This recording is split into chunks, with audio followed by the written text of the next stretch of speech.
తాడిపత్రిలో విధ్వంసం, విచక్షణారహితంగా దాడులు, రెచ్చిపోయిన జేసీ వర్గీయులు. 3 నెలల అనంతరం మాజీ ఎమ్మెల్యే కేతిరెడ్డి పెద్దారెడ్డి తాడిపత్రి రాక ఆయన అడ్డుకునేందుకు ఇంటిని చుట్టుముట్టేందుకు జేసీ బ్యాచ్ యత్నం.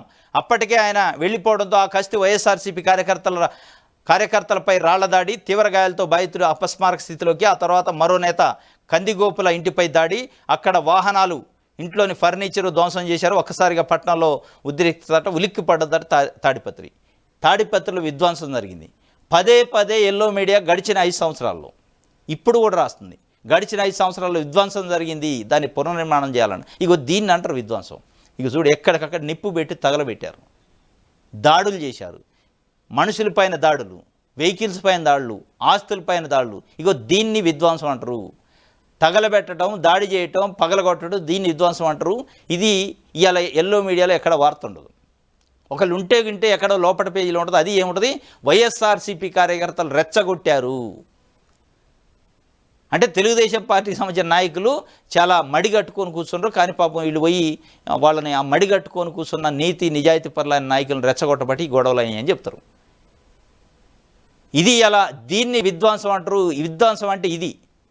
ఈ విధ్వంసాన్ని ఇట్లే కొనసాగిస్తే రేపు ఏపీకి వచ్చే కంపెనీలు రావు, పెట్టుబడులు రావు. మీరు అనే పదే పెట్టుబడులు కంపెనీలని. ఈ లా అండ్ ఆర్డర్ సిచ్యువేషను వ్యక్తుల చేతుల్లో పోయింది, ప్రజల చేతుల్లోకి లా అండ్ ఆర్డర్ తీసుకుంటారంటే రేపు వచ్చే కంపెనీల పైన కూడా దాడులు చేస్తారు పర్సంటేజ్ లేకపోతే. ఏముందో వాళ్ళని అడిగేటోడు. ఇక్కడ స్థానికంగా 5 సంవత్సరాలు ఎమ్మెల్యేగా చేసి కార్యకర్తల పట్టుండి 40% ఓట్లు వేసిన పార్టీకి సంబంధించిన ప్రతినిధి పైనే ఈ రకంగా 3 నెలల టౌన్లోకి రానియకుండా ఆయన ఏదో అవసరం ఉండొస్తే దాడులు చేసే పరిస్థితి ఉంటే, ఇక బయట నుంచి ఎక్కడి నుంచి వచ్చి పెట్టుబడులు పెట్టేటోడికి రక్షణ ఎట్లా ఉంటుంది అనేది ప్రశ్న కాదా? ఇది రిమార్క్ కాదా? ఇది విధ్వంసం కాదా? ఇది విధ్వంసం కింద కనపట్టలేదు ఇలా ప్రభుత్వానికి కానీ ఎల్లో మీడియాకి అనేది ఇలా ఏపీలో ఉన్న ప్రజలు మాట్లాడుకుంటున్న పరిస్థితి. ఇది మొత్తానికైతే విధ్వంసం జరిగిందట.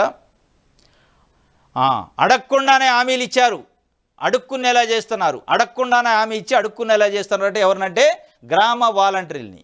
వాళ్ళ పరిస్థితి అయితే అగమ్య గోచరం. పాపం వాళ్ళని ఏ విధంగా మోసం చేసిండు చంద్రబాబు నాయుడు గారు అంటే తడి గుడ్డతోని గొంతు కోసిండు అనేది అలా వాళ్ళు మాట్లాడుకుంటున్నారు. నిలువున కళ్ళ ముందే మోసం చేసిండు. ఎలక్షన్ కార్యక్రమాలు, ఎలక్షన్ ప్రచారంలో ఎక్కడ పడితే అక్కడ మీటింగ్లో మాట్లాడండు. లేదు వాలంటీర్ వ్యవస్థ అద్భుతం, మీకు 5,000 ఇస్తాడు జగన్మోహన్ రెడ్డి, కానీ నేను 10,000 ఇస్తా. 10,000 ఇవ్వటంతో పాటు ఇంకొక 20-30 వేలు మీరు సంపాదించుకునే స్కిల్ని మీకు ఏర్పాటు చేస్తా. ఈ కథలన్నీ ఎడిపోయినాయి, ఈ మాటలన్నీ ఎడిపోయినాయి. వాళ్ళు ఏమైనా అడిగారా 10,000 ఇవ్వని? అడగకుండానే హామీ ఇచ్చి ఇలా దేహీ అని అడుక్కునే పరిస్థితి తీసుకొచ్చిండు అని చెప్పి వాళ్ళు పాపం రోడ్డు ఎక్కి మాట్లాడుతున్న పరిస్థితి.